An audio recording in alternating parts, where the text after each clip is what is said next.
ਸ਼ਲੋਕ ਮਹੱਲਾ ਤੀਜਾ।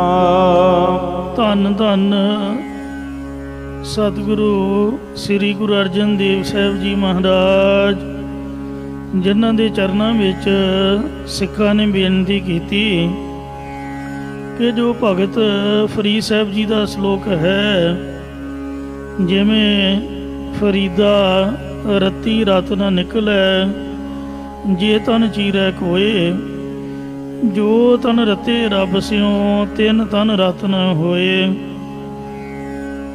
ਇਹਦੇ ਵਿੱਚ ਕੀ ਭਾਵ ਰੱਖਿਆ ਫਰੀਦ ਸਾਹਿਬ ਜੀ ਨੇ? ਕਿਉਂਕਿ ਲਹੂ ਤੋਂ ਬਿਨਾ ਸਰੀਰ ਕਿਵੇਂ ਹੋ ਸਕਦਾ ਹੈ। ਤਦ ਪੰਜਵੇਂ ਸਤਿਗੁਰਾਂ ਨੇ ਕਿਹਾ ਕਿ ਸਾਡੇ ਵੱਡੇ ਗੁਰੂ ਸਾਹਿਬਾਨਾਂ ਨੇ ਇਸ ਸ਼ਲੋਕ ਦਾ ਉੱਤਰ ਇਸ ਤਰ੍ਹਾਂ ਦਿੱਤਾ ਹੈ, ਜਾਂ ਭਗਤ ਫਰੀਦ ਸਾਹਿਬ ਜੀ ਨੇ ਠੀਕ ਉਚਾਰਿਆ, ਜਿਸ ਦਾ ਤਾਤਪਰਜ ਸੁਣੋ। ਜੋ ਵੱਡੇ ਸਤਿਗੁਰੂ ਸਾਡੇ ਨਾਨਾ ਪਾਤਸ਼ਾਹ ਸ੍ਰੀ ਗੁਰੂ ਅਮਰਦਾਸ ਸਾਹਿਬ ਜੀ ਨੇ ਪਾਵਨ ਸ਼ਲੋਕ ਉਚਾਰਨ ਕਰਕੇ ਇੰਜ ਉੱਤਰ ਬਖਸ਼ਿਆ ਹੈ। ਇਹੋ ਤਨ ਸਭੋ ਰਤ ਹੈ, ਇਹ ਸਾਰਾ ਸਰੀਰ ਲਹੂ ਦਾ ਬਣਿਆ ਹੋਇਆ ਹੈ। ਰਤ ਬਿਨਾ ਤਨ ਨ ਹੋਏ, ਕਿਉਂਕਿ ਖੂਨ ਤੋਂ ਬਿਨਾ ਇਹ ਸਰੀਰ ਪੈਦਾ ਨਹੀਂ ਹੋ ਸਕਦਾ। ਭਾਵ ਜਦੋਂ ਲਹੂ ਸੁੱਕ ਜਾਵੇ ਜਾਂ ਲਹੂ ਬਣਨੋਂ ਹਟ ਜਾਵੇ, ਉਦੋਂ ਸਰੀਰ ਨਾਸ਼ ਹੋ ਜਾਂਦਾ ਹੈ। ਜੋ ਸਰਤੇ ਆਪਣਾ, ਪਰ ਜਿਹੜੇ ਗੁਰਮੁਖ ਜਨ ਆਪਣੇ ਪਤੀ ਪਰਮੇਸ਼ਰ ਦੇ ਨਾਮ ਰੰਗ ਦੇ ਵਿੱਚ ਰੰਗੇ ਹੋਏ ਹਨ, ਤਿੰਨ ਤਨ ਲੋਭ ਰਤ ਨ ਹੋਏ, ਤਿਨਾਂ ਦੇ ਸਰੀਰ ਦੇ ਵਿੱਚ ਲੋਭ ਰੂਪੀ ਲਹੂ ਨਹੀਂ ਹੁੰਦਾ ਹੈ। ਪੈ ਪਿਆ ਤਨ ਖੀਨ ਹੋਏ, ਪਰਮੇਸ਼ਰ ਦਾ ਡਰ ਪੈਣ ਕਰਕੇ ਸਰੀਰ ਕਮਜ਼ੋਰ ਹੋ ਜਾਂਦਾ ਹੈ। ਲੋਭ ਰਤ ਵਿੱਚ ਜਾਏ, ਅਤੇ ਲੋਭ ਰੂਪੀ ਲਹੂ ਵੀ ਮਨ ਦੇ ਅੰਦਰੋਂ ਨਿਕਲ ਜਾਂਦਾ ਹੈ। ਪਾਪ ਪਦਾਰਥਾਂ ਦੇ ਜੋੜਨ ਦਾ ਲੋਭ ਨਿਵਰਤ ਹੋ ਜਾਂਦਾ ਹੈ। ਫਰੀਦ ਸਾਹਿਬ ਜੀ ਦੇ ਭਾਵ ਨੂੰ ਸਤਿਗੁਰੂ ਸਾਹਿਬ ਜੀ ਨੇ ਬਾਣੀ ਉਚਾਰ ਕੇ ਸਪਸ਼ਟ ਕਰ ਦਿੱਤਾ ਹੈ। ਜਿਉ ਬੈਸੰਤਰ ਤਾਤ ਸੁਧ ਹੋਏ, ਜਿਵੇਂ ਅੱਗ ਦੇ ਵਿੱਚ ਪਾ ਕੇ ਸੋਨਾ ਆਦਿਕ ਦੀ ਧਾਤੂ ਸ਼ੁੱਧ ਹੋ ਜਾਂਦੀ ਹੈ। ਤਿਉ ਹਰ ਕਾ ਪਾਉ ਦੁਰਮਤ ਮੈਲ ਗਵਾਏ, ਤਿਵੇਂ ਹਰੀ ਪਰਮੇਸ਼ਰ ਦਾ ਡਰ ਖੋਟੀ ਮਤ ਰੂਪੀ ਮਲੀਨਤਾ ਨੂੰ ਹਿਰਦੇ ਦੇ ਵਿੱਚੋਂ ਗਵਾ ਦਿੰਦਾ ਹੈ। ਭਾਵ ਅੰਤਰਕਰਨ ਨੂੰ ਸ਼ੁੱਧ ਕਰ ਦਿੰਦਾ ਹੈ। ਨਾਨਕ ਤੇ ਜਨ ਸੋਹਣੇ, ਸਤਿਗੁਰੂ ਤੀਜੇ ਪਾਤਸ਼ਾਹ ਸ੍ਰੀ ਗੁਰੂ ਅਮਰਦਾਸ ਸਾਹਿਬ ਜੀ ਫਰਮਾਨ ਕਰਦੇ ਨੇ, ਤੇ ਉਹ ਜਿਹੜੇ ਜਨ ਪੁਰਖ ਨੇ ਉਹ ਲੋਕ ਤੇ ਪਰਲੋਕ ਦੇ ਵਿੱਚ ਸੋਹਣੇ ਸ਼ੋਭਨੀਕ ਹਨ। ਜੋ ਰਤੇ ਹਰ ਰੰਗ ਲਾਏ, ਜਿਹੜੇ ਹਰੀ ਪਰਮੇਸ਼ਰ ਦੇ ਨਾਲ ਰੰਗ ਕਈਏ ਪ੍ਰੇਮ ਲਾ ਕੇ, ਮਨ ਕਰਕੇ, ਬਾਣੀ ਕਰਕੇ, ਸਰੀਰ ਕਰਕੇ ਨਾਮ ਰੰਗ ਦੇ ਵਿੱਚ ਰੰਗੇ ਹੋਏ ਹਨ।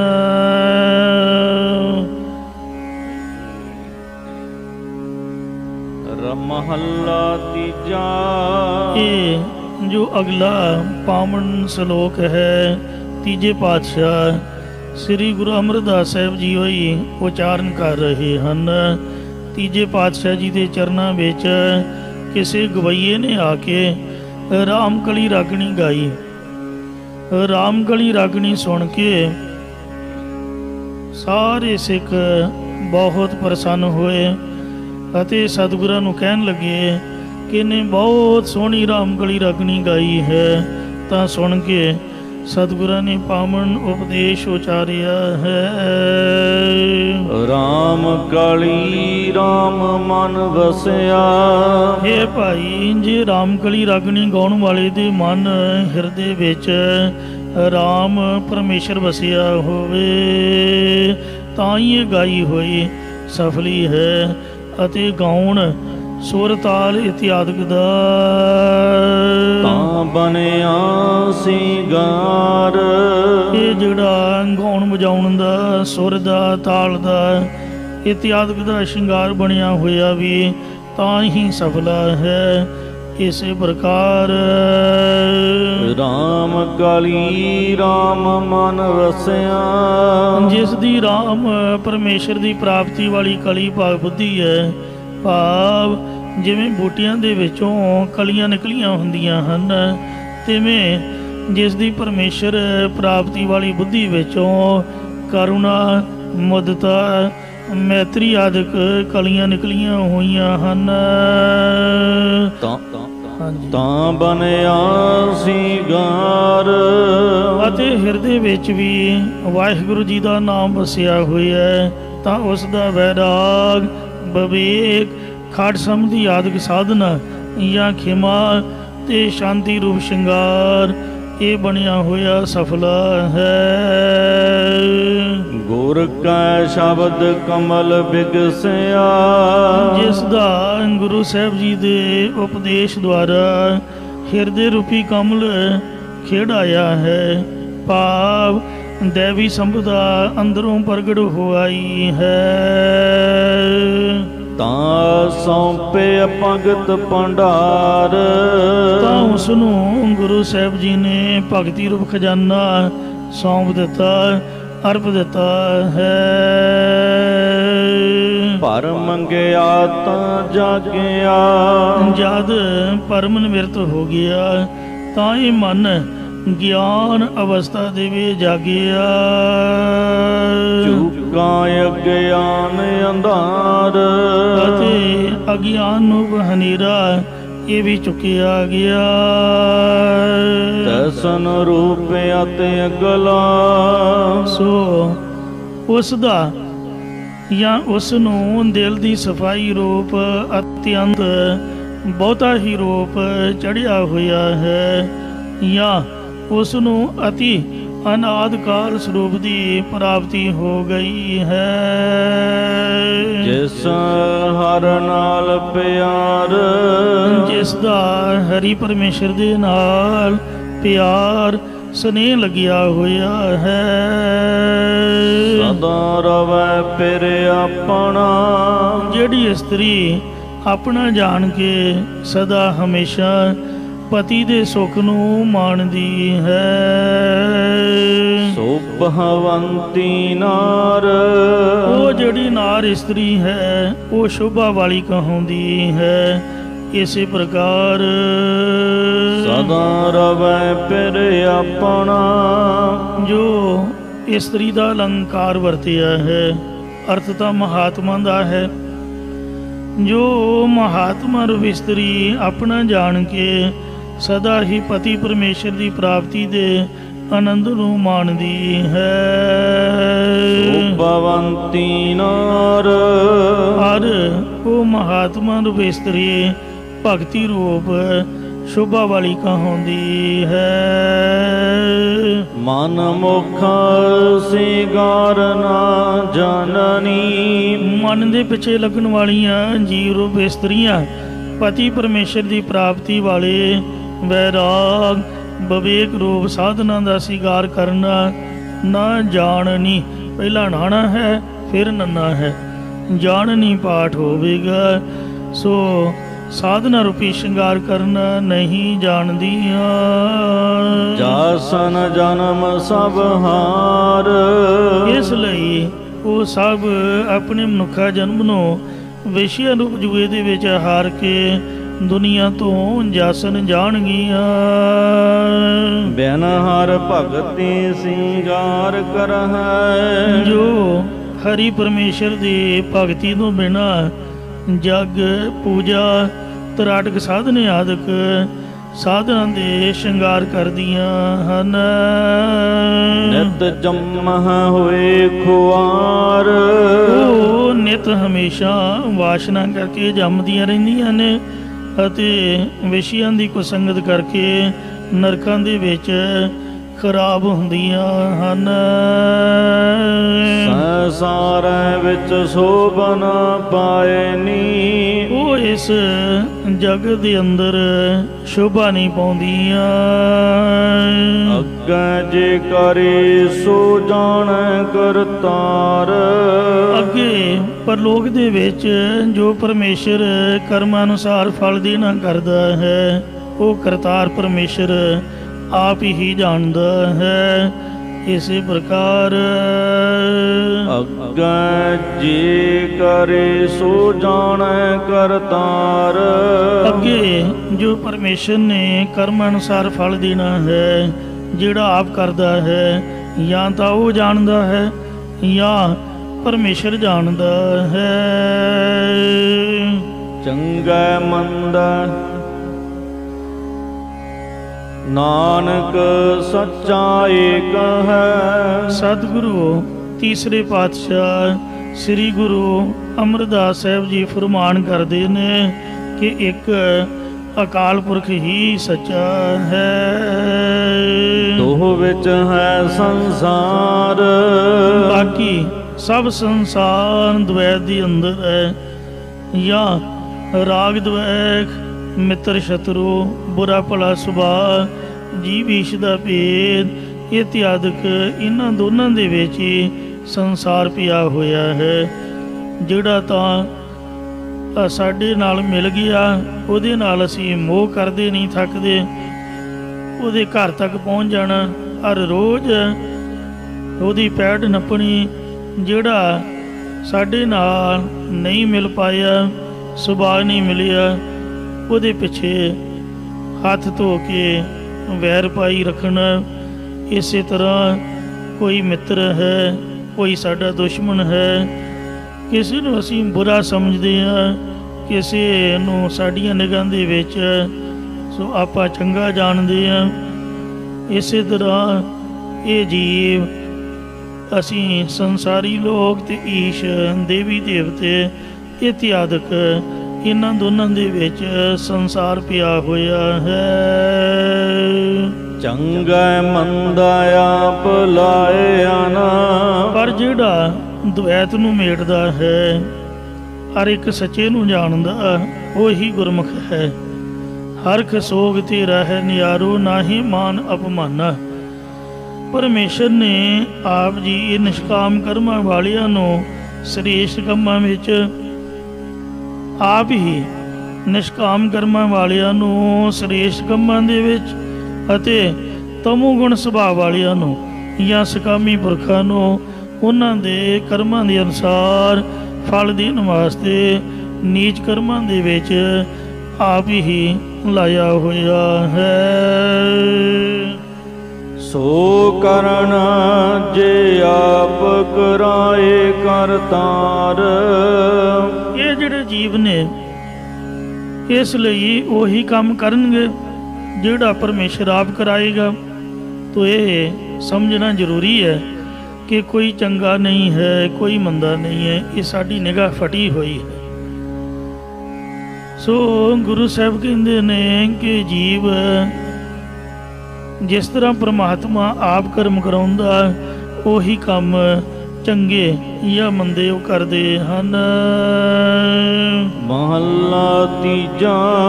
ਤੀਜੇ ਪਾਤਸ਼ਾਹ ਸਤਿਗੁਰੂ ਅਮਰਦਾਸ ਸਾਹਿਬ ਜੀ ਫਰਮਾਨ ਕਰਦੇ ਨੇ, ਬਿਨ ਸਤਿਗੁਰ ਸੇਵੇ ਸਾਂਝ ਨ ਆਵਈ। ਪੂਰੇ ਸਤਿਗੁਰੂ ਦੀ ਸੇਵਾ ਟਹਿਲ ਕੀਤੇ ਤੋਂ ਬਿਨਾਂ ਜੀਵ ਦੇ ਮਨ ਨੂੰ ਆਤਮਿਕ ਸ਼ਾਂਤੀ ਨਹੀਂ ਆਉਂਦੀ ਹੈ। ਮੈਂ ਕਈ ਵਾਰ ਪਹਿਲਾਂ ਵੀ ਇਹ ਬਚਨ ਸਾਂਝਾ ਕੀਤਾ ਹੈ ਕਿ ਵਿਹਲਾ ਮਨ ਸ਼ੈਤਾਨੀ ਦਾ ਘਰ ਹੁੰਦਾ ਹੈ। ਵਿਹਲਾ ਬੰਦਾ ਉਹੀ ਬਿਨਾਂ ਹੀ ਮਤਲਬ ਤੋਂ ਉਹਨੂੰ ਬੁਖਾਰ ਚੜਿਆ ਰਹੂਗਾ, ਹੋਊਗਾ ਠੀਕ, ਜਪੂਗਾ ਤਾਪ ਚੜਿਆ ਹੈ, ਭੁਲੇਖਾ ਜਿਹਾ ਪਿਆ ਰਹੂਗਾ। ਜਿਹੜਾ ਬੰਦਾ ਕੰਮ ਕਰਦਾ ਹੈ, ਭਾਵੇਂ ਘਰ ਦਾ ਹੀ ਕੰਮ ਕਰਦਾ, ਪੱਠੇ ਦੱਥੇ, ਮੱਝਾਂ ਗਾਵਾਂ, ਉਹ ਤੰਦਰੁਸਤ ਰਹਿੰਦਾ, ਤੇ ਗੁਰਦੁਆਰੇ ਦੀ ਸੇਵਾ ਕਰਨ ਵਾਲਾ ਤਾਂ ਬੜਾ ਤੰਦਰੁਸਤ ਹੋਏਗਾ ਹੀ ਹੋਏਗਾ। ਤੋ ਇਸ ਲਈ ਜੋ ਸਤਿਗੁਰੂ ਦੀ ਸੇਵਾ ਕਰਦੇ ਨੇ ਉਹਨਾਂ ਦਾ ਮਨ ਸ਼ਾਂਤ, ਤੰਦਰੁਸਤ, ਸੁਖ ਵਾਲਾ ਹੋ ਜਾਂਦਾ, ਕਿਉਂਕਿ ਮਨ ਦਾ ਹੀ ਸੰਬੰਧ ਸਰੀਰ ਨਾਲ ਹੈ। ਜੇ ਮਨ ਸ਼ਾਂਤੀ ਵਾਲਾ ਹੋਏਗਾ ਤਾਂ ਸਰੀਰ ਵੀ ਤੰਦਰੁਸਤ ਹੋਏਗਾ। ਤੋ ਇਸ ਲਈ ਮਨ ਨੂੰ ਸ਼ਾਂਤੀ ਦੇਣ ਲਈ ਗੁਰਬਾਣੀ ਸੁਣਨੀ ਲਾਜ਼ਮੀ ਹੈ। ਕਥਾ ਕੀਰਤਨ ਸਵੇਰ ਸ਼ਾਮ ਹਾਜ਼ਰੀ, ਦਿਨੇ ਗੁਰੂ ਘਰ ਦੀ ਸੇਵਾ।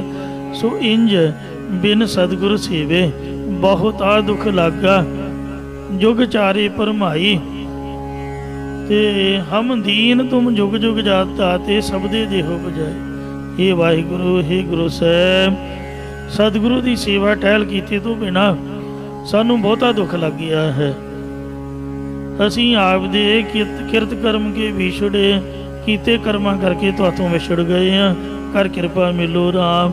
ਸੋ ਗੁਰੂ ਸਾਹਿਬ ਨੇ ਆਪਣੇ ਨਾਲ ਮਿਲਣ ਵਾਸਤੇ ਹੀ ਸਿਮਰਨ ਤੇ ਸੇਵਾ, ਇਹ ਦੋ ਤਰੀਕੇ ਬਖਸ਼ਿਸ਼ ਕੀਤੇ ਨੇ। ਪੂਰੇ ਸਤਿਗੁਰੂ ਦੀ ਸੇਵਾ ਟਹਿਲ ਕੀਤੇ ਤੋਂ ਬਿਨਾਂ ਜੀਵ ਦੇ ਮਨ ਨੂੰ ਆਤਮਿਕ ਸ਼ਾਂਤੀ ਨਹੀਂ ਆ ਸਕਦੀ ਹੈ। ਅਤੇ ਦੂਜੀ ਨਾਹੀ ਜਾਏ, ਜੋ ਦੂਸਰੀ ਦਵੈਤ, ਦੋ ਜੀਵ ਈਸ਼ ਦਾ ਭੇਦ, ਇਹ ਜਿਹੜੀ ਦੁਬਿਧਾ ਹੈ ਇਹ ਵੀ ਅੰਦਰੋਂ ਨਹੀਂ ਜਾਂਦੀ। ਪਹਿਲਾ ਗੁਰਮਤਿ ਹੈ, ਦੂਜੀ ਦੁਰਮਤਿ ਹੈ। ਭਾਵ ਦੁਰਮਤ ਵੀ ਅੰਦਰੋਂ ਨਹੀਂ ਜਾਂਦੀ। ਜੇ ਬਹੁ ਤੇਰਾ ਲੋਚੀਐ, ਜੇਕਰ ਐਸੇ ਪੁਰਖ ਨੂੰ ਬਹੁਤੇ ਸਾਧਨ ਕਰਾ ਕੇ ਚੰਗਾ ਬਣਾਉਣਾ ਚਾਹੀਏ ਜਾਂ ਗੁਰਾਂ ਨੂੰ ਮਿਲਾਉਣਾ ਚਾਹੀਏ, ਬਿਨ ਕਰਮਾਂ ਪਾਇਆ ਨਾ ਜਾਏ। ਤਾਂ ਵੀ ਨਿਸ਼ਕਾਮ ਕਰਮਾਂ ਤੋਂ ਬਿਨਾ ਪੂਰਾ ਗੁਰੂ ਜਾਂ ਪਰਮੇਸ਼ਰ ਕੋ ਪਾਇਆ ਨਹੀਂ ਜਾਂਦਾ ਹੈ। ਬਿਨ ਭਾਗਾਂ ਕਿਆ ਪਾਈਏ। ਸਤਿਗੁਰੂ ਸਦਾ ਦਇਆਲ ਹੈ ਭਾਈ। ਸਤਿਗੁਰੂ ਤਾਂ ਮੇਰੇ ਭਰਾਵੋ ਸਦਾ ਹੀ ਦਿਆਲੂ ਹੈ, ਪਰ ਸਾਡੇ ਕਰਮੀ ਜੀ ਸਾਥ ਨਹੀਂ ਦੇ ਰਹੇ, ਚੰਗੇ ਨਹੀਂ ਹਨ। ਬਿਨ ਭਾਗਾਂ ਗਿਆ ਪਾਈਏ, ਭਾਗਾਂ ਤੋਂ ਬਗੈਰ ਕੀ ਪਾਈਏ, ਕੁਛ ਵੀ ਨਹੀਂ ਪਾਇਆ ਜਾ ਸਕਦਾ। ਬਿਨ ਕਰਮਾ ਕਿਛ ਪਾਈਆ ਨਾਹੀ, ਜੇ ਬਹੁ ਤੇਰਾ ਧਾਵੈ। ਜੇ ਬਹੁਤਾ ਦੌੜ ਭੱਜ ਵੀ ਕਰੀਏ ਤਾਂ ਵੀ ਭਾਗਾਂ ਤੋਂ ਬਗੈਰ ਤਾਂ ਕੁਛ ਪਾਇਆ ਨਹੀਂ ਜਾ ਸਕਦਾ। ਸਭਨੀ ਛਾਲਾਂ ਮਾਰੀਆਂ, ਕਰਤਾ ਕਰੇ ਸੋ ਹੋਏ। ਬਿਨ ਕਰਮਾਂ ਪਾਇਆ ਨਾ ਜਾਏ। ਸਾਧ ਸੰਗਤ ਜੀ, ਉਹ ਕਰਮਾਂ ਦਾ ਪਹਿਲਾ ਅਰਥ ਤਾਂ ਆਪ ਨੂੰ ਬੇਨਤੀ ਕਰ ਚੁੱਕੇ ਹਾਂ ਕਿ ਜੋ ਅਸੀਂ ਕਰਮ ਚੰਗੇ ਜਾਂ ਮਾੜੇ ਕਰਦੇ ਹਾਂ। ਕਰਮਾਂ ਦਾ ਦੂਸਰਾ ਅਰਥ ਉਹ ਹੈ ਬਖਸ਼ਿਸ਼। ਪਹਿਲਾ ਅਰਥ ਹੈ ਕਿ ਨਿਸ਼ਕਾਮ ਕਰਮਾਂ ਤੋਂ ਬਿਨਾਂ ਪੂਰਾ ਗੁਰੂ ਜਾਂ ਪਰਮੇਸ਼ਰ ਨਹੀਂ ਪਾਇਆ ਜਾ ਸਕਦਾ ਜੇ ਕੰਮ ਹੀ ਚੰਗੇ ਨਹੀਂ। ਸੋ ਨਿਸ਼ਕਾਮ ਕਰਮ ਹੋਣਗੇ, ਇਹਨਾਂ ਦਾ ਫਲ ਪੂਰਬ ਕਰਮ ਅੰਕੁਰ ਜਾ ਪ੍ਰਗਟੇ, ਭੇਟਿਓ ਪੁਰਖ ਰਸਕ ਬੈਰਾਗੀ, ਮਿਟਿਓ ਅੰਧੇਰ ਮਿਲਤ ਹਰ ਨਾਨਕ, ਜਨਮ ਜਨਮ ਕੀ ਸੋਈ ਜਾਗੀ। ਨਿਸ਼ਕਾਮ ਕਰਮਾਂ ਦਾ ਸਦਕਾ ਪੂਰਾ ਗੁਰੂ ਪਾਇਆ ਜਾਂਦਾ। ਦੂਸਰਾ ਅਰਥ ਕਰਮ ਦਾ ਅਰਥ ਹੈ ਬਖਸ਼ਿਸ਼। ਬਿਨਾਂ ਵਾਹਿਗੁਰੂ ਦੀ ਬਖਸ਼ਿਸ਼ ਤੋਂ ਪੂਰਾ ਗੁਰੂ ਜਾਂ ਪਰਮੇਸ਼ਰ ਪਾਇਆ ਨਹੀਂ ਜਾਂਦਾ। ਜਿਵੇਂ ਤੀਜੇ ਪਾਤਸ਼ਾਹ ਸ੍ਰੀ ਗੁਰੂ ਅਮਰਦਾਸ ਜੀ ਉਦੋਂ ਗੁਰੂ ਅੰਗਦ ਦੇਵ ਜੀ ਦੇ ਚਰਨਾਂ ਵਿੱਚ ਆਏ ਜਦ ਵਾਹਿਗੁਰੂ ਜੀ ਦੀ ਪੂਰੀ ਕਿਰਪਾ ਹੋਈ, ਜਦ ਵਾਹਿਗੁਰੂ ਜੀ ਦੀ ਬਖਸ਼ਿਸ਼ ਹੋਈ। ਬੀਬੀ ਅਮਰੋ ਦੀ ਰਾਹੀਂ ਗੁਰਬਾਣੀ ਸੁਣੀ। ਸ੍ਰੀ ਪੰਮ ਲਹਿਣਾ ਜੀ ਖੁਦ ਆਪ ਵੀ ਸਤਿਗੁਰੂ ਨਾਨਕ ਦੇਵ ਜੀ ਦੇ ਚਰਨਾਂ ਵਿੱਚ ਕਰਤਾਰਪੁਰ ਉਦੋਂ ਹਾਜ਼ਰ ਹੋਏ ਜਦ ਵਾਹਿਗੁਰੂ ਜੀ ਨੇ ਬਖਸ਼ਿਸ਼ ਕਰਕੇ ਜੋ ਭਾਈ ਜੋਧ ਦੇ ਰਾਹੀਂ ਆਸਾ ਦੀ ਵਾਰ ਸਰਵਣ ਕਰਵਾਈ। ਜਿਵੇਂ ਸਾਧ ਸੰਗ ਜੋ ਤੁਮੇ ਮਿਲਾਇਓ, ਇਹ ਪੰਕਤੀ ਦੇ ਵਿੱਚ ਸਪਸ਼ਟ ਹੈ ਕਿ ਜਦ ਵਾਹਿਗੁਰੂ ਦੀ ਕਿਰਪਾ ਦੇ ਨਾਲ ਸਾਧ ਸੰਗਤ ਦੇ ਵਿੱਚ ਮਿਲੇ, ਪ੍ਰਭੂ ਨੇ ਕਿਰਪਾ ਕਰਕੇ ਮਿਲਾਇਆ, ਤਾਂ ਸੁਣੀ ਤੁਮਾਰੀ ਬਾਣੀ। ਵਾਹਿਗੁਰੂ ਦੀ ਕਿਰਪਾ ਨਾਲ ਇਹ ਪਰਮਾਤਮਾ ਤੁਹਾਡੀ ਬਾਣੀ ਸੁਣੀ ਜਾਂ ਗੁਰੂਆਂ ਦੀ ਬਾਣੀ ਸੁਣੀ। ਆਨੰਦ ਭਇਆ ਪੇਖਤ ਹੀ ਨਾਨਕ।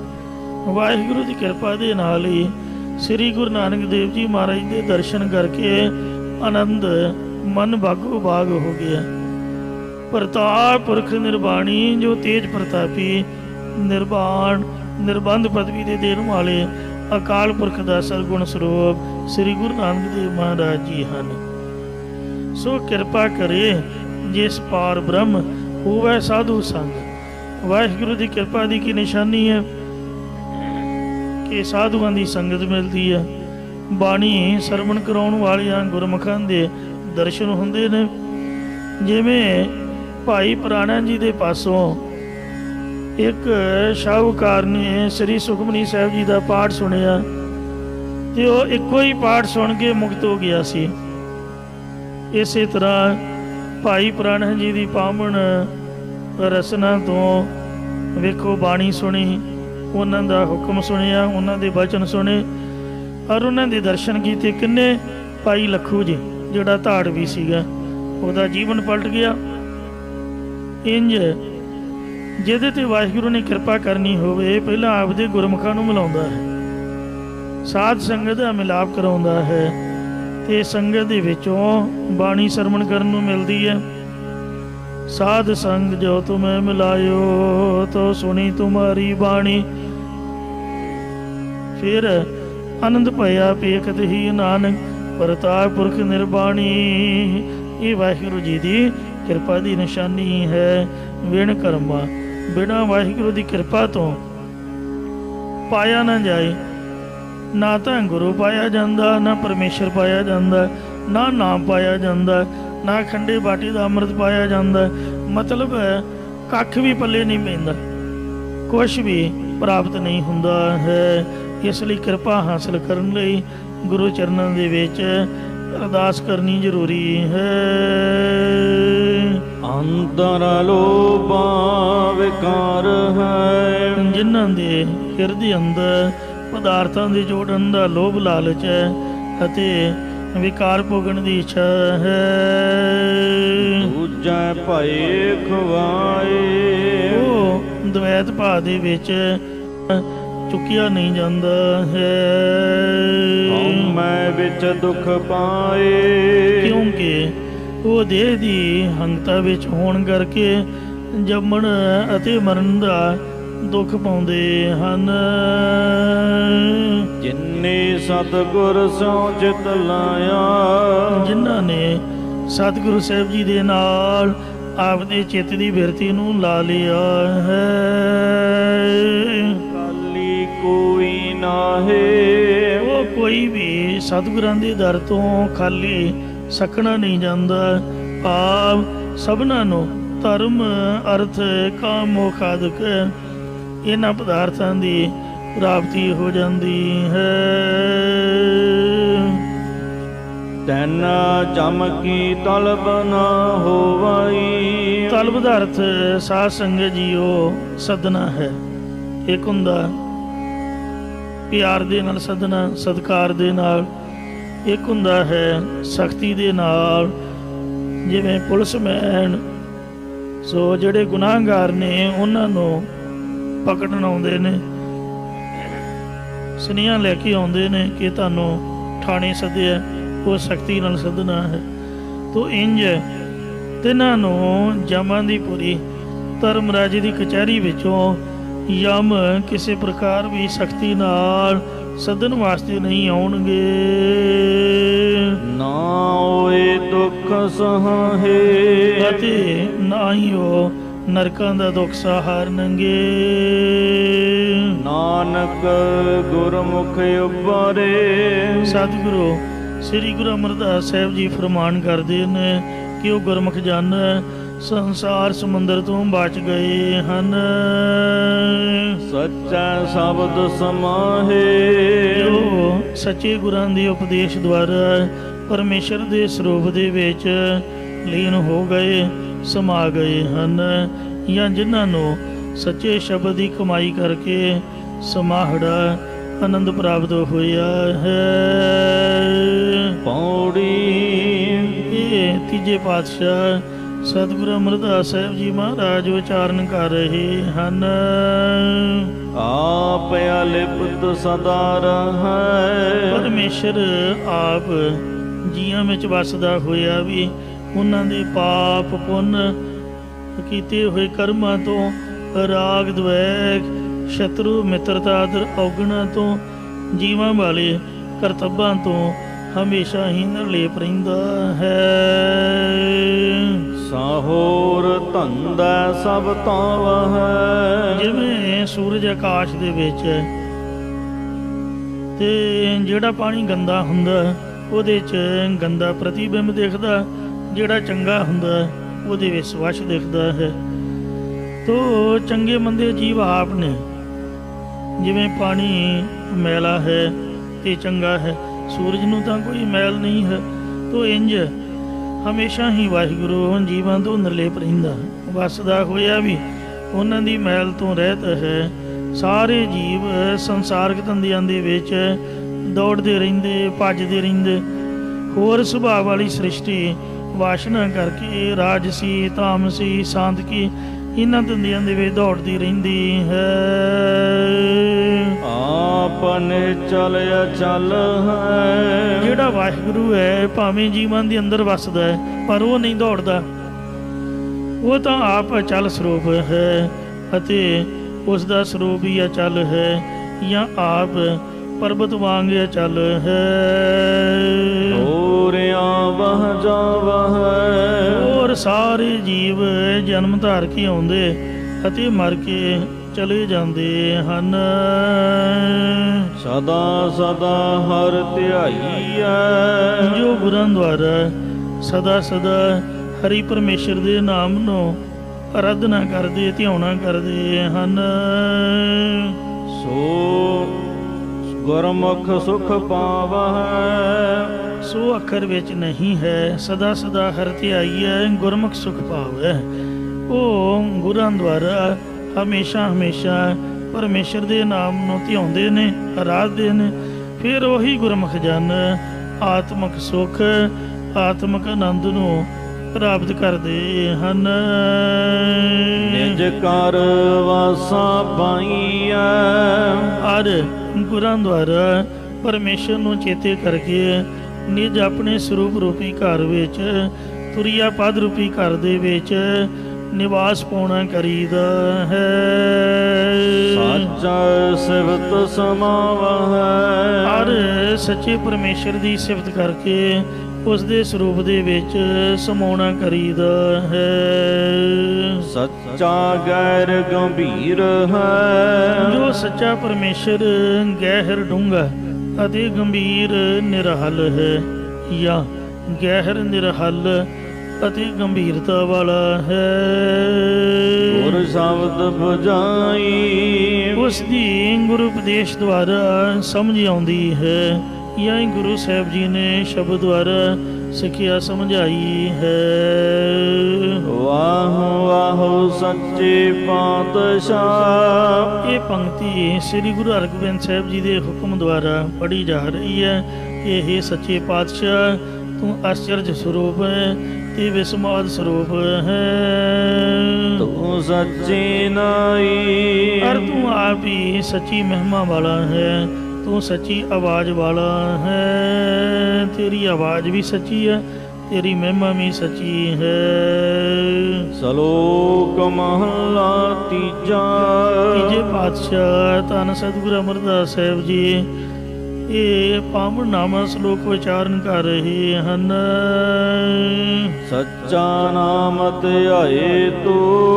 ਗੁਰੂ ਸਾਹਿਬ ਜੀ ਦਾ ਹੁਕਮ ਹੈ, ਇਹ ਜੀ ਤੂੰ ਸਤਿਸਵਰੂਪ ਪਰਮੇਸ਼ਰ ਦੇ ਨਾਮ ਨੂੰ ਇਕਾਗਰ ਚਿਤ ਹੋ ਕੇ ਧਿਆਉਣਾ ਕਰ, ਆਰਾਧਨਾ ਕਰ।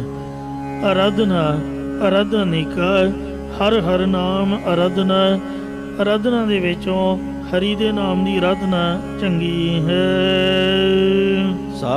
ਸਭੋ ਵਰਤੈ ਸੱਚ। ਸਾਰੇ ਨਿਸ਼ਚਾ ਕਰ ਕਿ ਸਭਨਾਂ ਦੇ ਵਿੱਚ ਸੱਚ ਸਰੂਪ ਹੀ ਵਰਤਦਾ ਹੈ। ਇਸੇ ਪ੍ਰਕਾਰ ਸਭੋ ਵਰਤੈ ਸੱਚ। ਜਦ ਸੱਚਾ ਨਾਮ ਧਿਆਈ ਤੂੰ, ਸੱਚੇ ਦਾ ਨਾਮ ਧਿਆਵੇਂਗਾ ਤਾਂ ਤੈਨੂੰ ਸਾਰਿਆਂ ਵਿੱਚ ਸੱਚ ਸਰੂਪ ਹੀ ਵਰਤਦਾ ਦਿਸੇਗਾ।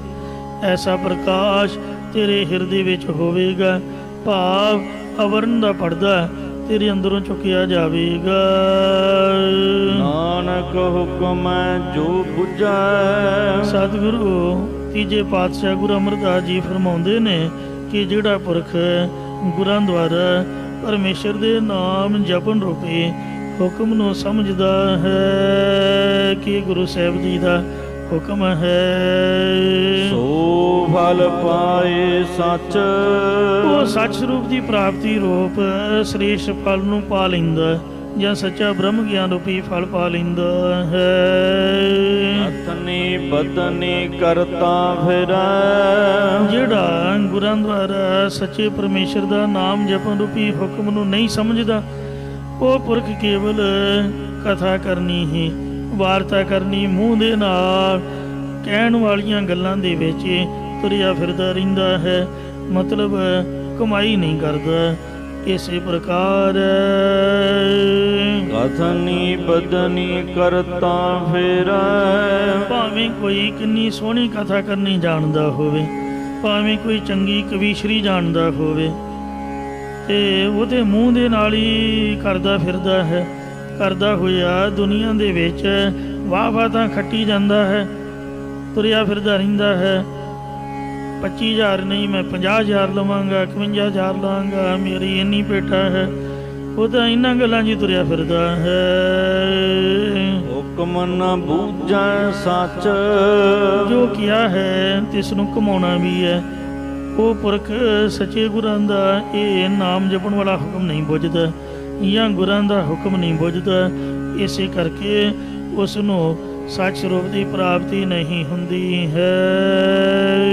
ਨਾਨਕ ਹਰ ਕਾ ਪਾਣਾ ਮੰਨੇ, ਸੋ ਸੁਭਗਤ ਹੋਏ। ਸਤਿਗੁਰੂ ਅਮਰਦਾਸ ਜੀ ਕਥਨ ਕਰਦੇ ਨੇ ਕਿ ਜੋ ਹਰੀ ਪਰਮੇਸ਼ਰ ਦਾ ਭਾਣਾ ਹੁਕਮ ਮੰਨਦਾ ਉਹੀ ਅਸਲੀ ਭਗਤ ਹੁੰਦਾ ਹੈ।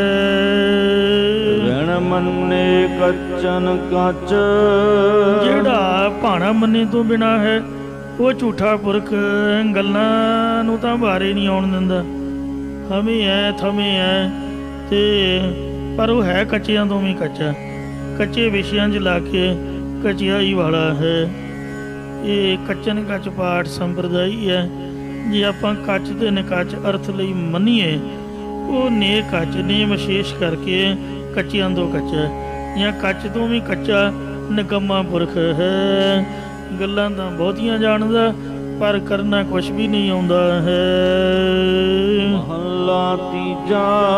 ਸ੍ਰੀ ਗੁਰੂ ਅਮਰਦਾਸ ਸਾਹਿਬ ਜੀ ਸ਼ੁਭ ਉਪਦੇਸ਼ ਬਖਸ਼ਿਸ਼ ਕਰਦੇ ਹਨ। ਮਨ ਮੁਖ ਬੋਲ ਨਾ ਜਾਣਨੀ, ਜਾਣਨੀ ਅਣਾਣਾ ਪਹਿਲਾਂ ਨੰਨਾ ਬਾਅਦ ਵਿੱਚ ਕਿਉਂ ਪਾਠ ਬਣੇਗਾ ਜਾਣਨੀ। ਮਨਮੁਖ ਪੁਰਖ ਗੁਰਮੁਖ ਵਾਲੀ ਮਿੱਠੀ ਬਾਣੀ ਬੋਲਣਾ ਨਹੀਂ ਜਾਣਦਾ ਹੈ। ਮਿੱਠਾ ਬੋਲਣਾ ਨੂੰ ਆਉਂਦਾ ਹੀ ਨਹੀਂ ਹੈ। ਜਦ ਬੋਲੇ ਤਾਂ ਫੀਕੇ, ਜਦ ਵੀ ਬੋਲਦਾ ਤਾਂ ਫਿੱਕਾ ਬਚਨ ਬੋਲਦਾ ਹੈ। ਹਿਰਦਾ ਸਾੜ ਕੇ ਰੱਖ ਦਿੰਦਾ। ਆਪ ਤਾਂ ਸ਼ਾਂਤੀ ਸੰਯੁਕਤ ਹੈ ਹੀ ਨਹੀਂ, ਤੇ ਨਾਨਕ ਫਿੱਕਾ ਬੋਲਿਆ ਤਨ ਮਨ ਫਿੱਕਾ ਹੋਏ। ਆਪ ਦਾ ਤਾਂ ਤਨ ਮਨ ਫਿੱਕਾ ਹੈ ਹੀ ਹੈ, ਦੂਸਰੇ ਦਾ ਮੂਡ ਵਿਗਾੜ ਦਿੰਦਾ। ਚੰਗਾ ਬੜਾ ਅੰਮ੍ਰਿਤ ਵੇਲੇ ਉੱਠਿਆ, ਗੁਰਦੁਆਰੇ ਦਰਸ਼ਨ ਮੇਲੇ ਕੀਤੇ, ਨਿਤਨੇਮ ਜੋ ਵੀ ਸਭ ਖਤਮ ਕਰ ਦਿੰਦਾ ਇੱਕ ਫਿੱਕਾ ਬਚਨ ਬੋਲ ਕਰਕੇ। ਇਸ ਲਈ ਮਨਮੁਖਾਂ ਤੋਂ ਜਿੰਨੀ ਵੀ ਦੂਰੀ ਰਹੇ ਉਨੀ ਹੀ ਚੰਗੀ ਹੈ। ਆ ਕਰੋਨਾ ਵਾਇਰਸ ਤੋਂ ਵੀ ਉਹ ਲੋਕ ਪੈੜੇ ਨੇ, ਮੱਥੇ ਲੱਗਦੀਆਂ ਹੀ ਉਹ ਵਾਇਰਸ ਦੀ ਤਰ੍ਹਾਂ ਮਨ ਵਿਗਾੜ ਦਿੰਦੇ ਹਨ। ਉਹਨਾਂ ਅੰਦਰ ਕਾਮ ਕ੍ਰੋਧ ਅਹੰਕਾਰ, ਕਿਉਂਕਿ ਜਿਹੜੇ ਮਨਮੁਖ ਨੇ ਵਾਹਿਗੁਰੂ ਦਾ ਜਸ ਤਾਂ ਬੋਲਣਾ ਉਹਨਾਂ ਨੂੰ ਆਉਂਦਾ ਹੀ ਨਹੀਂ। ਕੋਈ ਬਾਣੀ ਥੋੜ੍ਹਾ ਸੁਣਾਉਣੀ ਹੈ ਜਾਂ ਕੋਈ ਸਾਖੀ ਨਹੀਂ ਸੁਣਾਉਣੀ। ਉਹਨਾਂ ਦਾ ਕਾਮ ਦੀਆਂ ਬਾਤਾਂ ਮਾਰਨੀਆਂ ਨੇ ਤੇ ਕ੍ਰੋਧ ਦੀਆਂ ਗੱਲਾਂ ਕਰਨੀਆਂ ਨੇ, ਕਿਉਂਕਿ ਉਹਨਾਂ ਦੇ ਹਿਰਦੇ 'ਚ ਹੈ ਹੀ ਕਾਮ ਦੀ ਵਾਸ਼ਨਾ। ਅੰਦਰ ਕਮਾਣਾ ਸਰਪਰੁਗੜ ਹੈ, ਜੋ ਉਹਨਾਂ ਦੇ ਢਿੱਡ 'ਚ ਚੱਲਿਆ ਉਹੀ ਤਾਂ ਬੋਲ ਕੇ ਦੱਸਣਗੇ। ਤੇ ਕ੍ਰੋਧ ਵਿੱਚ ਹੰਕਾਰ ਵਿੱਚ ਉਹਨਾਂ ਦੇ ਬੋਲ ਹੋਣਗੇ। ਇਸ ਲਈ ਉਹ ਔਗਣਾਂ ਵਾਲੇ ਨੇ, ਉਹਨਾਂ ਤੋਂ ਸੋ ਹਮੇਸ਼ਾ ਹੀ ਦੂਰ ਰਹੀਏ। ਕਬੀਰ ਸਾਖਤ ਸੰਗ ਨਾ ਕੀਜੀਏ, ਦੂਰੈ ਜਾਈਏ ਭਾਗ। ਬਾਸਨ ਕਾਰੂ ਪਰਸੀਏ, ਔਕਸ਼ ਲਾਗੇ ਦਾਗ। ਓਏ ਕਥਾਉ ਕਥਾਉ ਨਾ ਜਾਣਨੀ, ਓਏ ਥਾਉ ਕਥਾਉ ਨਾ ਜਾਣਨੀ। ਤਾਂ ਜਿਹੜਾ ਹੈ ਆ ਜਿੱਥੇ ਤੁਸੀਂ ਬੈਠੇ ਹੋਏ ਹੋ, ਯਾਨੀ ਚੰਗਾ ਥਾਂ, ਸਤ ਸੰਗਤ ਦਾ ਥਾਂ, ਤੇ ਕੁਥਾਓ ਖੋਟੀ ਜਗ੍ਹਾ ਕਿਹੜੀ ਹੈ? ਸਿਨੇਮਾ ਘਰ ਤੇ ਵੇਸਵਾ ਦਾ ਕੋਠਾ। ਸੋ ਇਸ ਲਈ ਜਿਹੜਾ ਮਨਮੁਖ ਪੁਰਖ ਹੈ ਉਹ ਤਾਂ ਚੰਗੀ ਥਾਂ ਸਤਸੰਗਤ ਦੀ ਰਿਸਪੈਕਟ ਨੂੰ ਨਹੀਂ ਜਾਣਦਾ, ਤੇ ਜਿਹੜਾ ਖੋਟਾ ਥਾਂ ਹੈ ਉਹਦੇ ਔਗਣਾਂ ਬਾਰੇ ਉਹਨੂੰ ਕੁਛ ਗਿਆਨ ਹੀ ਨਹੀਂ, ਪਤਾ ਹੀ ਨਹੀਂ, ਮਤਲਬ ਕੋਈ ਪਰਵਾਹ ਨਹੀਂ ਕਰਦਾ, ਕਹਿੰਦਾ ਖਾਧਾ ਪੀਤਾ ਲਾਏ ਲਾ ਦਮ ਦਾ ਕੀ ਵਸਾ। ਚੰਗਾ ਥਾਂ ਖੋਟਾ ਥਾਂ, ਕਹਿਣ ਦਾ ਭਾਵ ਭਲਾ ਬੁਰਾ ਕਰਮ, ਪਾਪ ਪੁੰਨ, ਸੰਗਤ ਕੁਸੰਗਤ, ਯੋਗਤਾ ਇਤਿਆਦਿਕ ਉਹ ਨਹੀਂ ਜਾਣਦੇ। ਜਾਂ ਇਸੇ ਪ੍ਰਕਾਰ ਹੋਏ ਥਾਉ ਥਾਉ ਨਾ ਜਾਣਨੀ, ਉਹ ਤੁਰਿਆ ਪਦ ਰੂਪੀ ਥਾਂ ਦੇ ਔਗਣਾਂ ਵਾਲਾ ਖੋਟਾ ਥਾਂ, ਜਾਂ ਨਰਕ ਤੇ ਸਵਰਗ ਆਦਿਕ ਨੂੰ ਨਹੀਂ ਜਾਣਦੇ। ਕਹਿੰਦੇ ਕੋਈ ਨਰਕ ਸਵਰਗ ਨਹੀਂ ਹੈ, ਸਭ ਕੁਝ ਦੁਨੀਆ ਦੀ ਹੈ, ਜਿਹਨੂੰ ਮਰਜ਼ੀ ਪੁੱਛ ਲਓ। ਪਤਾ ਪੁਤਾ ਧੇਲੇ ਦਾ ਹੈ ਨਹੀਂ, ਪਤਾ ਆਪਦੇ ਘਰ ਦਾ ਵੀ ਨਹੀਂ ਵੀ ਸਾਡੇ ਘਰ ਕੀ ਬਣ ਰਿਹਾ, ਤੇ ਬਾਤਾਂ ਮਾਰਦੇ ਨਰਕਾਂ ਦੇ ਸਵਰਗਾਂ ਦੀਆਂ। ਬੰਦਾ ਪੁੱਛੇ ਵੀ ਤੂੰ ਵੇਖਿਆ ਵੀ ਨਹੀਂ ਹੈ ਜਾਂ ਹੈ। ਜੋ ਗੁਰੂ ਦੀ ਬਾਣੀ ਵਿੱਚ ਸਾਡੇ ਗੁਰੂਆਂ ਪੀਰਾਂ ਸੰਤਾਂ ਭਗਤਾਂ ਨੇ ਲਿਖਿਆ, ਉਹਨਾਂ ਸਭ ਕੁਝ ਜਾਣਕਾਰੀ ਮੁਤਾਬਕ ਹੀ ਲਿਖਿਆ, ਤੇ ਉਹਦਾ ਆਪਦੇ ਬਾਰੇ ਨਹੀਂ ਪਤਾ ਵੀ ਮੈਂ ਕਿੱਥੇ ਤੁਰਿਆ ਫਿਰਦਾ। ਉਹ ਨਰਕ ਸਵਰਗ ਬਾਰੇ ਤੂੰ ਕੀ ਦੱਸ ਸਕਦਾ ਹੈ? ਇਉਂ ਭੋਲ ਹੀ ਕਹਿ ਦੇਣਾ ਕੋਈ ਨਰਕ ਨਹੀਂ ਕੋਈ ਸਵਰਗ ਨਹੀਂ, ਸਾਨੂੰ ਕੀ ਪਤਾ। ਸਭ ਕੁਝ ਹੈ, ਨਰਕ ਅਤੇ ਸਵਰਗ ਨੂੰ ਨਹੀਂ ਜਾਣਦੇ, ਕਿਉਂਕਿ ਉਹਨਾਂ ਨੇ ਗਲਤੀਆਂ ਤਾਂ ਛੱਡਣੀਆਂ ਨਹੀਂ, ਪਾਪ ਤਾਂ ਤਿਆਗਣੇ ਨਹੀਂ। ਸੋ ਉਹਨਾਂ ਦੇ ਹਿਰਦੇ ਦੇ ਵਿੱਚ ਪਦਾਰਥਾਂ ਦੇ ਜੋੜਨ ਦਾ ਲਾਲਚੂ ਆ ਤੇ ਵਿਕਾਰ ਭੋਗਣ ਦੀ ਇੱਛਾ ਹੈ, ਤੇ ਇਸ ਕਰਕੇ ਨਰਕ ਸਵਰਗ ਆਦਿਕ ਜਗ੍ਹਾ ਨੂੰ ਨਹੀਂ ਜਾਣਦੇ। ਉਹਨੇ ਅੰਤਰ ਲੋਭ ਵਿਕਾਰ, ਸੋ ਖਾਣ ਪੀਣ ਦਾ, ਪਹਿਨਣ ਭੋਗਣ ਦਾ, ਜੋੜਨ ਦਾ ਲੋਭ ਲਾਲਚ ਹੈ, ਅਤੇ ਮਨ ਵਿੱਚ ਵਿਕਾਰਾਂ ਦੇ ਭੋਗਾਂ ਦੀ ਇੱਛਾ ਹੈ। ਹੋਏ ਆਪਣੇ ਸੁਆਏ ਆਏ ਪਹਿ ਗੱਲਾ ਕਰਹਿ, ਜੇ ਉਹ ਮਨਮੁਖ ਆਪਣੇ ਮਤਲਬ ਵਾਸਤੇ ਸਤ ਸੰਗਤ ਵਿੱਚ ਆ ਵੀ ਜਾਂਦੇ ਨੇ, ਤੇ ਆਪ ਦੀਆਂ ਘਰ ਦੀਆਂ ਬਾਤਾਂ, ਆਪ ਦੀ ਰਾਮ ਕਹਾਣੀ ਛੋਹ ਕੇ ਬੈਠ ਜਾਂਦੇ ਨੇ, ਦੂਜਿਆਂ ਨੂੰ ਵੀ ਡਿਸਟਰਬ ਕਰਦੇ ਨੇ, ਤੋ ਸਤ ਸੰਗਤ ਵਿੱਚ ਬੈਠ ਕੇ ਉਹ ਸੰਸਾਰੀ ਗੱਲਾਂ ਹੀ ਕਰਦੇ ਰਹਿੰਦੇ ਹਨ। ਉਹਨਾਂ ਮਾਰੇ ਜਮ ਜੰਦਾਰ, ਇਸ ਲਈ ਉਹਨਾਂ ਨੂੰ ਮਨਮੁਖਾਂ ਨੂੰ ਜਿੰਦ ਦਾ ਜਿਹੜਾ ਵੈਰੀ ਯਮਦੂਤ ਹੈ ਉਹ ਡੰਡੇ ਮਾਰਦਾ ਹੈ, ਡੰਡੇ ਨਾਲ ਮਾਰ ਕੁਟਾਈ ਕਰਦਾ ਹੈ। ਜਮ ਕਾ ਡੰਡ ਮੂੰਡ ਮੈਂ ਲਾਗੈ, ਖਿਨ ਮੈਂ ਕਰੇ ਨਬੇਰਾ। ਅੱਗੇ ਦਰਗਹ ਲਿਖੈ ਮੰਗਿਆ, ਅੱਗੇ ਰੱਬ ਦੀ ਦਰਗਾਹ ਜੋ ਧਰਮਰਾਜੇ ਦੀ ਨਿਆਈ ਸਭਾ, ਉਹਦੇ ਵਿੱਚ ਮਨਮੁਖਾਂ ਤੋਂ ਕੀਤੇ ਕੁਕਰਮਾਂ ਦਾ ਹਿਸਾਬ ਲਿਆ ਜਾਵੇਗਾ। ਮਾਰ ਖੁਆਰ ਕੀਚਹਿ ਕੂੜਿਆਰ, ਹਰ ਝੂਠ ਦੀ ਪ੍ਰਾਪਤੀ ਵਾਲੇ ਪੁਰਖ ਮਾਰ ਮਾਰ ਕੇ ਖਰਾਬ ਕੀਤੇ ਜਾਣਗੇ। ਇਹ ਕੂੜੈ ਕੀ ਮਲ ਕਿਉ ਉਤਰੈ, ਇਹ ਸਾਧ ਸੰਗਤ ਜੀ ਪ੍ਰਸ਼ਨ ਰੂਪ ਦੇ ਵਿੱਚ ਪੰਕਤੀ ਹੈ। ਇਹ ਜਿਹੜੀ ਝੂਠ ਦੀ ਮੈਲ ਹੈ ਇਹ ਅੰਦਰੋਂ ਕਿਵੇਂ ਉਤਰੇ? ਕਿਉ ਕੋਈ ਕੱਢਹੁ ਇਹੋ ਵਿਚਾਰ, ਕੋਈ ਇਹ ਨਿਰਣਾ ਕਰਕੇ ਕੱਢੋ, ਭਾਵ ਇਹ ਦੱਸਣਾ ਕਰੋ ਵੀ ਸਾਡੇ ਹਿਰਦੇ ਦੇ ਵਿੱਚ ਜਿਹੜੀ ਮੈਲ ਹੈ ਇਹ ਮੈਲ ਕਿਵੇਂ ਉਤਰੇ। ਕਿਉਂਕਿ ਸੋ ਜਿਨ੍ਹਾਂ ਅੰਦਰ ਕਪਟ ਹੈ, ਤੇ ਜਿਨ੍ਹਾਂ ਦੇ ਅੰਦਰ ਕਪਟ ਹੈ, ਛਲ ਫਰੇਬ ਰੂਪੀ ਮੈਲ ਹੈ। 4 ਪ੍ਰਕਾਰ ਦੀਆਂ ਮੈਲਾਂ ਨੇ, ਛਲੰਗ ਛਿਦਰੰਗ ਕੋਟ ਵਿਘਨ, ਛਲ ਕਰਨਾ, ਫਰੇਬ ਕਰਨਾ, ਕਿਸੇ 'ਚ ਔਗਣ ਵੇਖਣੇ, ਤੇ ਕਿਸੇ ਦੇ ਬਣਦੇ ਕੰਮ 'ਚ ਕਰੋੜਾਂ ਵਿਘਨ ਪਾ ਦੇਣੇ। ਅਪਰਾਧੰ ਕੀਲ ਵਿਖ ਮਲੰਗ, ਅਪਰਾਧ ਕਰਨਾ, ਬੱਜਰ ਪਾਪ ਕਰਨੇ। ਸੋ ਜਿਨ੍ਹਾਂ ਬੰਦਿਆਂ ਦੇ ਹਿਰਦੇ ਵਿੱਚ ਮੈਲ ਹੈ, ਝੂਠ ਬੋਲਣ ਦੀ ਮੈਲ ਹੈ, ਛਲ ਫਰੇਬ ਦੀ ਮੈਲ ਹੈ, ਉਹ ਕਿਵੇਂ ਉਤਰੇ? ਇਹ ਨਿਰਣਾ ਕਰਕੇ ਕੱਢੋ, ਇਹ ਦੱਸੋ ਭਾਈ। ਇਹ ਪ੍ਰਸ਼ਨ ਕੁਐਸਚਨ ਮਾਰਕ ਹੈ। ਸਤਿਗੁਰ ਮਿਲੈ ਤਾਂ ਨਾਮ ਦੜਾਏ, ਹਾਂਜੀ, ਜਦ ਇਨਸਾਨ ਗੁਰੂ ਜੀ ਦੇ ਚਰਨਾਂ ਵਿੱਚ ਆਉਂਦਾ ਹੈ, ਜੀਵ ਨੂੰ ਪੂਰੇ ਸਤਿਗੁਰੂ ਜੀ ਦੇ ਨਾਲ ਵਾਹਿਗੁਰੂ ਮਿਲਾਉਂਦਾ ਹੈ, ਤਾਂ ਪੂਰੇ ਸਤਿਗੁਰੂ ਜੀ ਪਰਮੇਸ਼ਰ ਦਾ ਨਾਮ ਦ੍ਰਿੜ ਕਰਾਉਂਦੇ ਨੇ, ਪ੍ਰਪਾ ਕਰਾਉਂਦੇ ਨੇ, ਆਪ ਦੀ ਬਾਣੀ ਪੜਾਉਂਦੇ ਨੇ, ਨਿਤਨੇਮ ਦੇ ਵਿੱਚ ਚਿੱਤ ਜੋੜਦੇ ਹਨ। ਸਭ ਕਿਲ ਵਿਖ ਕੱਟਣ ਹਾਰ, ਜੋ ਨਾਮ ਸਾਰੇ ਪਾਪਾਂ ਨੂੰ ਕੱਟਣੇ ਵਾਲਾ ਹੈ।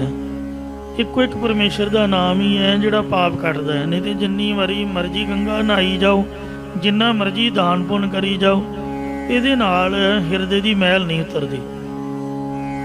ਗੰਗਾ ਜਲ ਗੁਰੂ ਗੋਬਿੰਦ ਨਾਮ,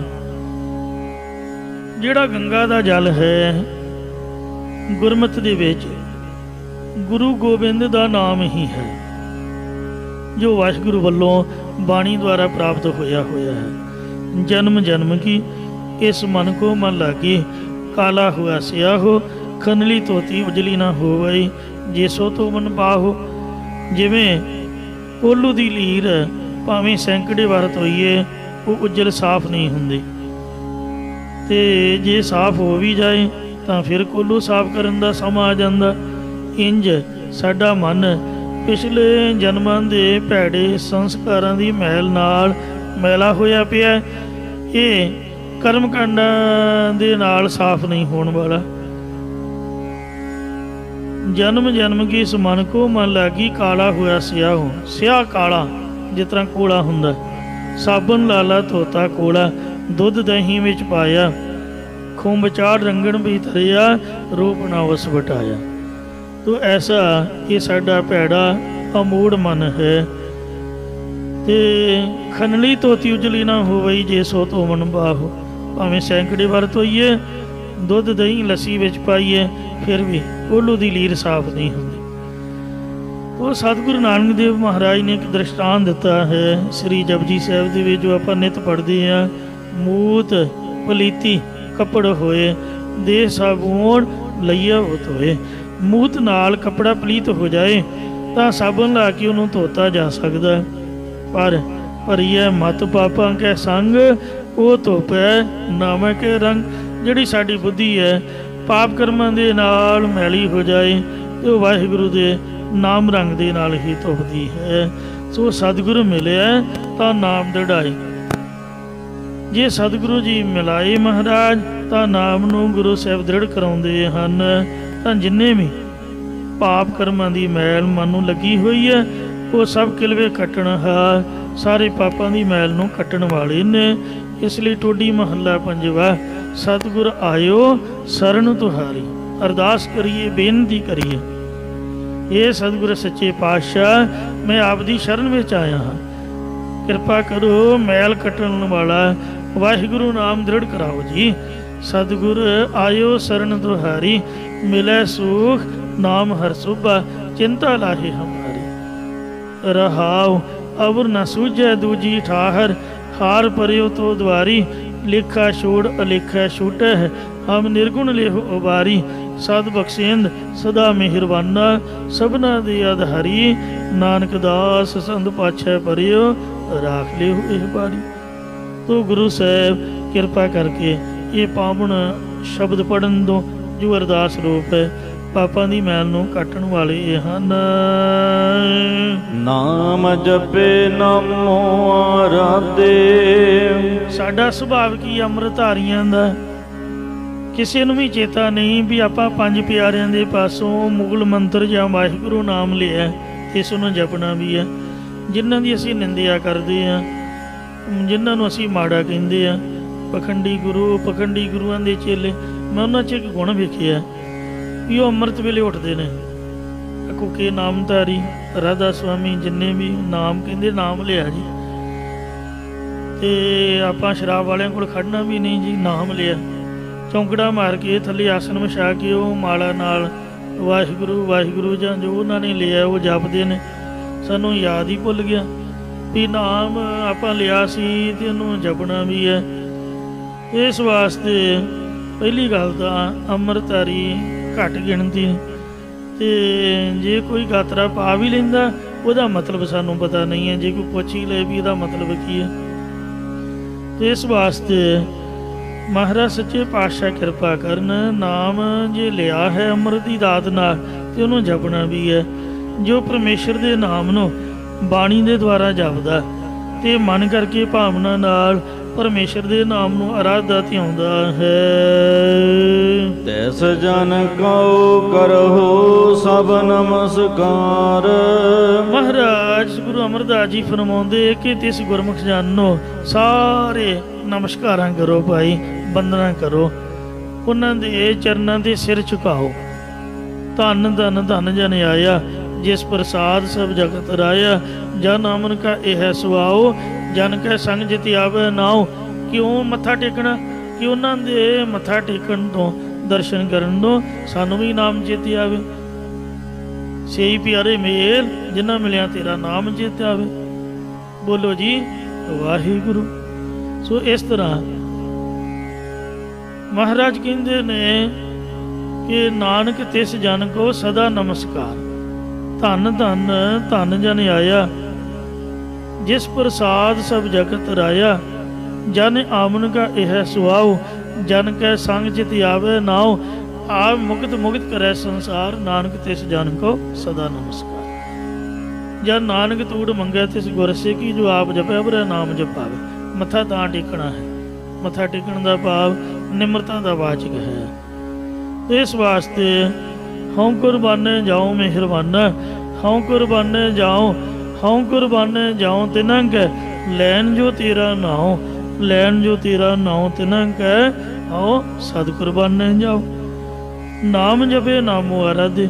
ਜੋ ਨਾਮ ਨੂੰ ਆਪ ਜਪਦਾ ਤੇ ਆਰਾਧਦਾ ਹੈ ਤੇ ਦੂਸਰਿਆਂ ਨੂੰ ਜਪਾਉਂਦਾ ਹੈ, ਤੇ ਇਸ ਪੁਰਖ ਨੂੰ ਸਦਾ ਹੀ ਨਮਸਕਾਰ, ਬੰਦਨਾ, ਡੰਡੌਤ ਕਰਨਾ ਕਰੋ ਭਾਈ। ਮਲ ਕੂੜੀ ਨਾਮ ਉਤਾਰੀਅਨ। ਜਿਸ ਨੇ ਵਿਸ਼ੇ ਵਾਸ਼ਨਾ ਰੂਪੀ ਮੈਲ, ਮਿਥਿਆ ਪਦਾਰਥਾਂ ਦੀ ਪ੍ਰਾਪਤੀ ਰੂਪ ਝੂਠੀ ਮੈਲ ਅੰਮ੍ਰਿਤ ਨਾਮ ਨਾਲ ਉਤਾਰਨਾ ਕੀਤੀ ਹੈ। ਜਪ ਨਾਮ ਹੋਆ ਸਚਿਆਰ। ਉਹ ਨਾਮ ਅੰਮ੍ਰਿਤ ਨੂੰ ਜਪ ਕੇ ਸਚਾਈ ਵਾਲਾ ਜਾਂ ਸੱਚ ਸਰੂਪ ਦੀ ਪ੍ਰਾਪਤੀ ਵਾਲਾ ਹੋਇਆ ਹੈ। ਜਨ ਨਾਨਕ ਜਿਸ ਦੇ ਇਹ ਚਲਤ ਹੈ। ਸਤਿਗੁਰੂ ਅਮਰਦਾਸ ਜੀ ਫਰਮਾਨ ਕਰਦੇ ਨੇ ਦਾਸਾ ਭਾਵ ਤਾਰ ਕੇ ਕਿ ਜਿਸ ਵਾਹਿਗੁਰੂ ਦੇ ਇਹ ਕੌਤਕ ਹਨ। ਸੋ ਜੀਵੋ ਦੇਵਨਹਾਰ। ਉਹ ਜੀਵਾਂ ਨੂੰ ਦਾਤਾ ਦੇਣ ਵਾਲਾ ਪਰਮੇਸ਼ਰ ਸਦਾ ਹੀ ਪ੍ਰੇਮ ਦੇ ਵਿੱਚ ਮਸਤ ਹੋ ਕੇ ਜਿਉਂਦਾ ਹੈ ਤੇ ਹਮੇਸ਼ਾ ਜਿਉਂਦਾ ਰਹੇ। ਇਹ ਮਹਾਰਾਜ ਤੂੰ ਜਿਉਂਦਾ ਰਹਿ। ਰੋਟੀਆਂ ਖਵਾਉਣ ਵਾਲਾ, ਬਾਣੀ ਸੁਣਾਉਣ ਵਾਲਾ ਤੇ ਦਰਸ਼ਨ ਦੇਣ ਵਾਲਾ, ਭਗਤੀ ਕਰਾ ਕੇ ਜੀਆਂ ਨੂੰ ਤਾਰਨ ਵਾਲਾ ਹਮੇਸ਼ਾ ਜਿਉਂਦਾ ਰਹੋ। ਜਿਵੇਂ ਮਰਦਾਨਾ ਮਰਾਸੀ ਗੁਰੂ ਨਾਨਕ ਸਾਹਿਬ ਨੂੰ ਅਸੀਸਾਂ ਦਿੰਦਾ ਹੁੰਦਾ ਸੀ ਕਿ ਜਜਮਾਨਾ ਤੂੰ ਜੁਗ ਜੁਗ ਜੀ, ਹਮੇਸ਼ਾ ਆਨੰਦ ਸੁਖ ਭੋਗ। ਤੂੰ ਇੰਝ ਵਾਹਿਗੁਰੂ ਨੂੰ ਅਸੀਸ ਦੇਣੀ, ਦਾਸਾ ਭਾਵ ਧਾਰ ਕੇ ਨਿਮਰਤਾ ਦੇ ਵਿੱਚ। ਆਪਾਂ ਮੰਗਤੇ ਜੂਆਂ, ਮੰਗਤਾ ਵੱਡਾ ਥੋੜ੍ਹਾ ਹੁੰਦਾ। ਵੱਡਾ ਬਣ ਕੇ ਅਸੀਸ ਨਹੀਂ ਦਿੰਦਾ। ਉਹਨੂੰ ਦਿੱਤਾ ਜੂਆ, ਖੁਸ਼ ਹੋ ਗਿਆ ਤਾਂ ਉਹਨੇ ਅਸੀਸ ਦਿੱਤੀ ਵੀ ਤੂੰ ਸੁਖੀ ਰਹੋ। ਤਾਂ ਇੰਝ ਅਸੀਂ ਮੰਗਦੇ ਹਾਂ ਗੁਰੂ ਘਰ ਦੇ, ਤੇ ਗੁਰੂ ਸਾਹਿਬ ਦਾਤਾਂ ਦੇਣ ਵਾਲੇ ਨੇ। ਇੰਝ ਮਹਾਰਾਜ ਸੱਚੇ ਪਾਤਸ਼ਾਹ ਦਾ ਧੰਨਵਾਦ ਹੈ ਜਿਹਨੇ ਸਾਨੂੰ ਗਰੀਬਾਂ ਨਿਮਾਣਿਆਂ ਨਤਾਣਿਆਂ ਨੂੰ ਆਪਦੇ ਚਰਨਾਂ 'ਚ ਜਗ੍ਹਾ ਬਖਸ਼ੀ ਹੈ। ਮਰਨ ਤੋਂ ਬਾਅਦ ਤਾਂ ਬੜਾ ਕਿੰਨੇ ਵੇਖਿਆ ਵੀ ਚਰਨਾਂ 'ਚ ਨਿਵਾਸ ਬਖਸ਼ੋ ਜੀ। ਅਰਦਾਸ ਤਾਂ ਕਰ ਹੀ ਰਹੀ ਦੀ ਹੈ ਸਭਨਾਂ ਦੀ, ਸਾਡੀ ਵੀ ਕੋਈ ਕਰੂਗਾ ਹੀ। ਤੇ ਪਰ ਗੱਲ ਤਾਂ ਜਗ ਜਿਉਂਦਿਆਂ ਦੇ ਮੇਲੇ ਤੋਂ ਜਿਉਂਦਿਆਂ ਹੀ ਮਹਾਰਾਜ ਦੇ ਚਰਨਾਂ ਦੇ ਵਿੱਚ ਜੋ ਹਮਰੀ ਬਿਦ ਹੋਤੀ ਮੇਰੇ ਸਤਿਗੁਰਾ ਸਾਬੇ ਤੁਮਹਰ ਜਾਣੂ ਆਪੇ। ਹਮਰੁਲ ਤੇ ਫਿਰਤੇ ਕੋਈ ਬਾਤ ਨਾ ਬੂਸ਼ਤਾ, ਗੁਰ ਸਤਿਗੁਰ ਸੰਗ ਕੀਰੇ ਹਮ ਥਾਪੇ। ਧੰਨ ਧੰਨ ਗੁਰੂ ਨਾਨਕ ਜਨ ਕੇਰਾ, ਜਿਤ ਮਿਲਿਆ ਚੁਕੇ ਸਭ ਸੋਗ ਸੰਤਾਪੇ। ਇੰਜ ਸੋ ਮਹਾਰਾਜ ਸੱਚੇ ਪਾਤਸ਼ਾਹ ਜੀ ਨੇ ਇਹ ਜੋ ਮੈਲ ਹੈ ਕੂੜ ਦੀ, ਝੂਠ ਦੀ, ਉਹਨੂੰ ਉਤਾਰ ਦਿੱਤਾ ਹੈ। ਤੇ ਨਾਮ ਜਪ ਕੇ ਸਚਿਆਰ ਹੋਈ ਦਾ ਗੁਰਸਿੱਖ ਹੋਏ ਨੇ। ਜਿਸ ਦੇ ਕੌਤਕ ਨੇ ਉਹ ਦਾਤਾਂ ਦੇਣ ਵਾਲਾ ਵਾਹਿਗੁਰੂ ਹਮੇਸ਼ਾ ਜਿਉਂਦਾ ਰਹੇ। ਤੇ ਜੀਵ ਅਸੀਂ ਜੰਮਦੇ ਆ ਮਰਦੇ ਆ, ਗੁਰੂ ਗ੍ਰੰਥ ਸਾਹਿਬ ਹਮੇਸ਼ਾ ਹੀ ਜੁਗੋ ਜੁਗ ਅਟਲ, ਜਿਹਨੂੰ ਕਹੀਦਾ ਗੁਰਤਾ ਗੱਦੀ ਦਾ ਮਾਲਕ ਹੈ। ਪੌੜੀ ਇਹ ਹਮੇਸ਼ਾ ਜਿਉਂਦਾ ਰਹੇ। ਪੌੜੀ ਵੀ ਤੀਜੇ ਪਾਤਸ਼ਾਹ ਗੁਰੂ ਅਮਰਦਾਸ ਸਾਹਿਬ ਜੀ ਦੀ ਹੈ।